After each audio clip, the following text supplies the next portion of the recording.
Alright, Shalom. Before I start, I'm going to give all praises to Yahweh, Bahashim Yahushai, Bahashim Rakakodash. The honors to the elders and apostles of Great Millstone, peace, blessings, and salutations to all the Akim wa Akwath, learning, teaching, and truth and sincerity. This is going to be another video through the Spirit. Basically just highlighting the fact that, you know, the American dream is over, alright? The average American is completely disillusioned, alright? Although they're still lost in the sauce, everyone has found themselves in a pit of depression in terms of the way that the world is going. And, you know, especially, you know, when you look at how Salaki, you look at how this country used to be and you look at how it is now, all right? Hey, and it's prophecy. Babylon is fallen, y'all. Babylon is fallen, and you know, it hasn't physically happened yet, but this place is no longer, you know, spiritually, you know, this place has been out of whack. All right, let's let this little clip play. The only difference between working for a wage and being a slave is that working for a wage is supposedly temporary. Being a wage slave is the absolute worst thing that you can possibly do with your life. It's just a fare, you know, it's a steady paycheck. Or just take a damn job for a paycheck. Once you get into this shit, it just fucking latches onto you and you just can't get out. You are selling your time for money. This isn't what I was meant to do. Well, you're free to leave at any time. Yes, you're free to starve. That's exactly right. When I started this job, I wanted to plan my escape. But the plantation was more than an economic organization. I mean doing meaningless work just to pay the bills. A new report shows about 4 million Americans quit their jobs in April of this year. I want to be doing what I want to do. I just want to build my own thing. Time is the thing that is most valuable in your life. Because once I've spent time, it's gone. Alright, and you know, this video, I'm not doing this to, you know, try to make y'all be entrepreneurs. I'm just showing y'all the spirit that's in the world. Alright? People are tapped out and tired. Esau Edom, his system, he's taking peace from the earth. Forever. Alright? The only difference, you know, and he's also taking everyone's peace of mind. This way of living, y'all, is something like we've never seen ever. All right, when you go back and look, hold on, let's go take a look at the Industrial Revolution. All right, let's go to Google real quick. Matter of fact, we'll start with this out of Wiki. The 8-hour day. It says the 8-hour day movement was a social movement to regulate the length of a working day, preventing excesses and abuses. So let's click on this. We are, oh, bingo, it already does it for us. You have to include the Industrial Revolution in this, right? It says the 8-hour day movement, also known as the 40-hour week movement or the short time movement, was a social movement to regulate the length of a working day, preventing excesses and abuses.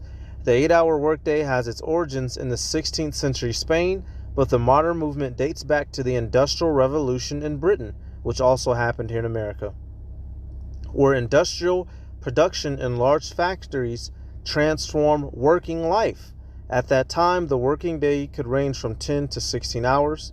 The work week was typically 6 days a week, and the use of child labor was common.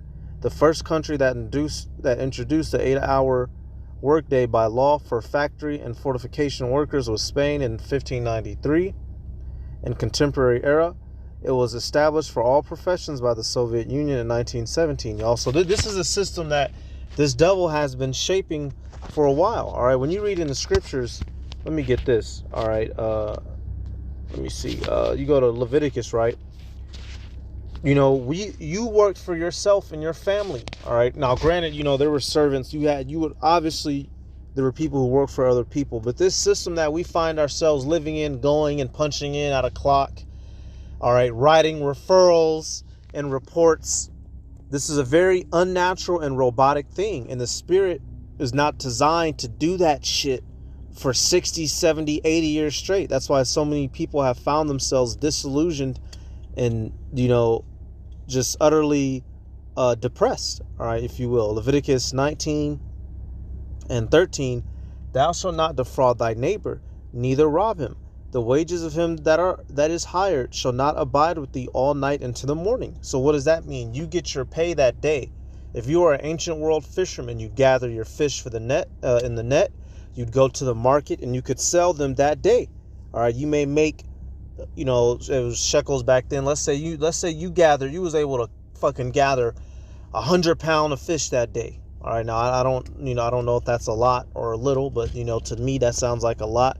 So, you know, imagine you caught 100 pounds of meat for a day. You know, imagine that's let's say you caught a deer today. You have spent all day trying to capture deer. You finally caught one. You know, that's antlers, bones, coat, meat. You know, that shit. That might be $1,000 a day. Shit. You catch a couple 100 pounds of fish, that you might not have needed to fish again for about 4 more days.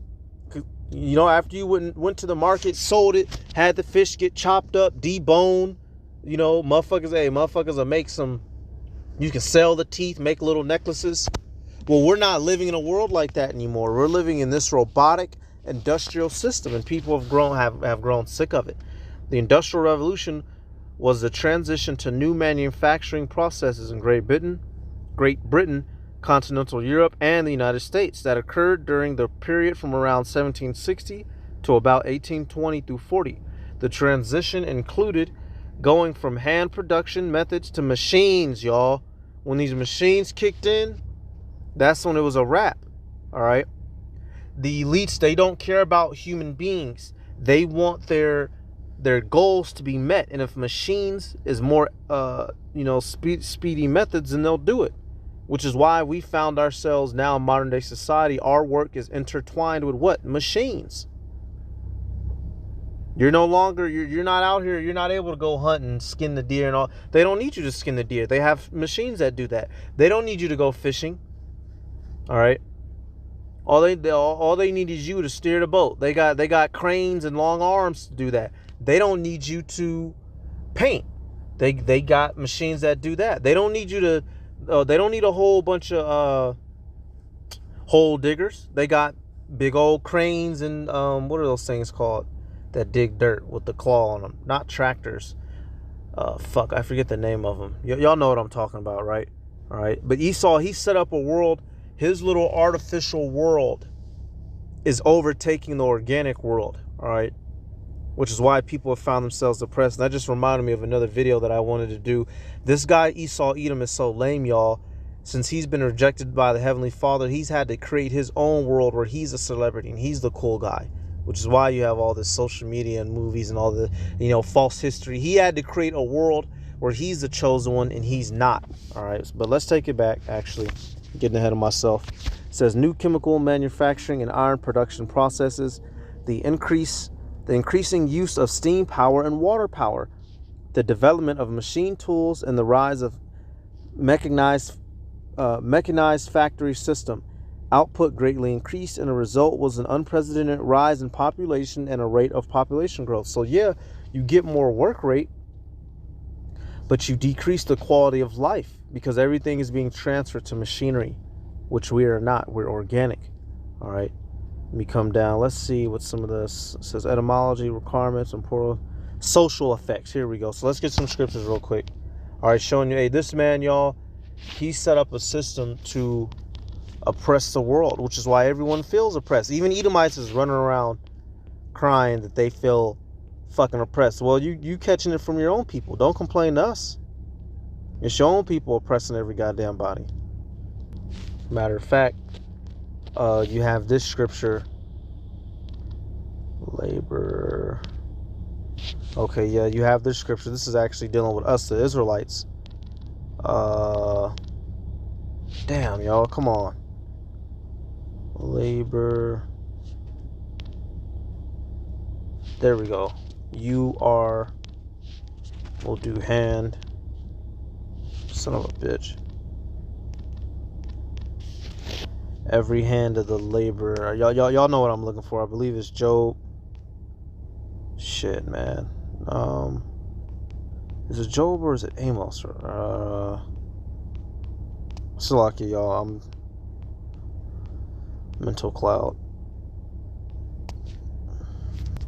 Salakia. I was thinking of it in reverse. That's why it wasn't popping up. It's that Job, y'all. I was thinking of it in reverse. The word Imal. Yep, Job 20 and 22. It says, in the fullness of his sufficiency, he shall be in straits, every hand of the wicked shall come upon him. All right, what is this dealing with? Let's go take a look at that in the blue letter. All right, those who have been around, you'll know this breakdown. You'll have heard of this. Job 20:22. All right, Esau, he's created a world that everyone is sick of. So they're about to come. Hey, it's about to go down on planet Earth. Everybody's stressed out and ready to go, and that's biblical prophecy. All right, look at that word wicked. I maul, laborer, suffer, wretched one, labor, workman, suffer, toiling. Who labored and built this country? Us, the Israelites. It tells you that we're the captives and they didn't want to let us go. And so we're literally enduring that, y'all. And it's going to come to the point that as this society collapses, the people who have been at the bottom, who've been oppressed, who've been living their life as a wage slave, they're going to go buck wild crazy. That's 2 Esdras 15 and 16. Sedition shall be among men and invading one another, y'all. People are going to finally be able to express themselves, and they're going to go way overboard with it. The only difference between working for a wage and being a slave. Angry, y'all. That's the type of, hey, look, y'all. That's the type of moments of rage where you'll kill a nigga. when you see somebody spaz out like that, they really want to take life, but they can't, so they output it on inanimate objects. You don't want to be in front of somebody when they tripping like that, when they're bugging. So all that energy is going to get redirected, and it's going to be a race riot out here. It's going to be martial law out this motherfucker. It's going to be insurrection out this motherfucker. It's going to be real in this motherfucker. That's what it's going to be, y'all. Is that working for a wage is supposedly temporary. Being a wage slave is the absolute worst thing that you can possibly do with your life. It's just a fair, it's a steady paycheck. Or just take a damn job for a paycheck. He ready to cry like a little bitch. Well, you got to deal with it. Your people set this up, so deal with it. All right. So let's come back real quick. Real quick video. I just wanted to highlight this. It says factory system, standards of living. Okay. It says some economists, such as Robert E. Lucas, say that the real effect of the Industrial Revolution was that for the first time in history, and living standards of the masses of ordinary people have begun to undergo sustained growth. So yeah, that's true. Things have been able to grow, but what has that done to people's psyche? I want to see. Wow, okay, this is interesting. It says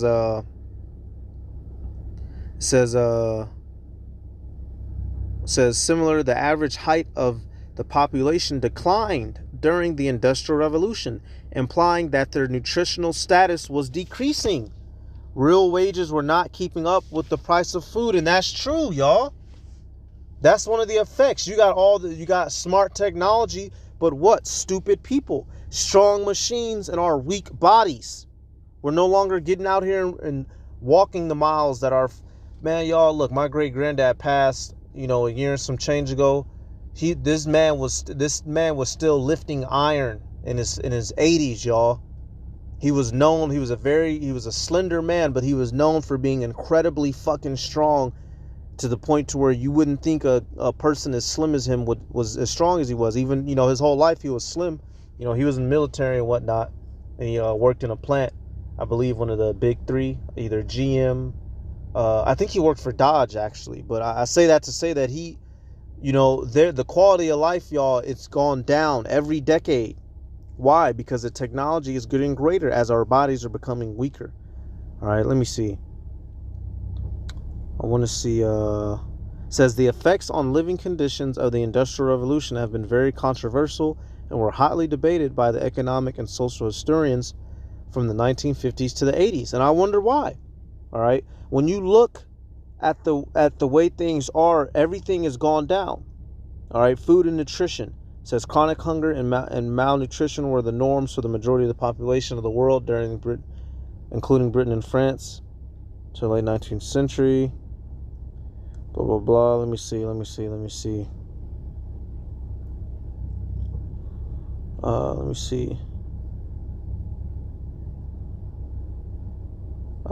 So we're looking at this at the same time, y'all. I'm just scouring. Okay, it says in the initial technologies of the Industrial Revolution, such as mechanized textiles, iron and coal, did little, if anything, to lower food prices. In Britain, the Netherlands, food supply increased before the Industrial Revolution due to better agricultural practices. However, population grew too, as noted by Thomas Malthus.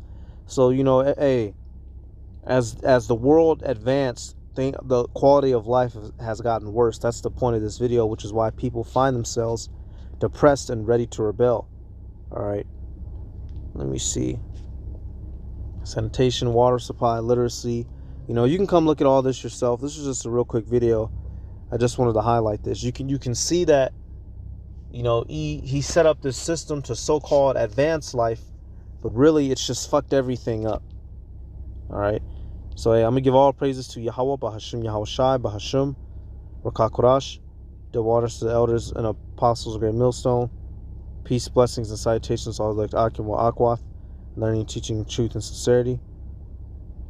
Hey, I'm looking through this. It mentions effect on women and family life.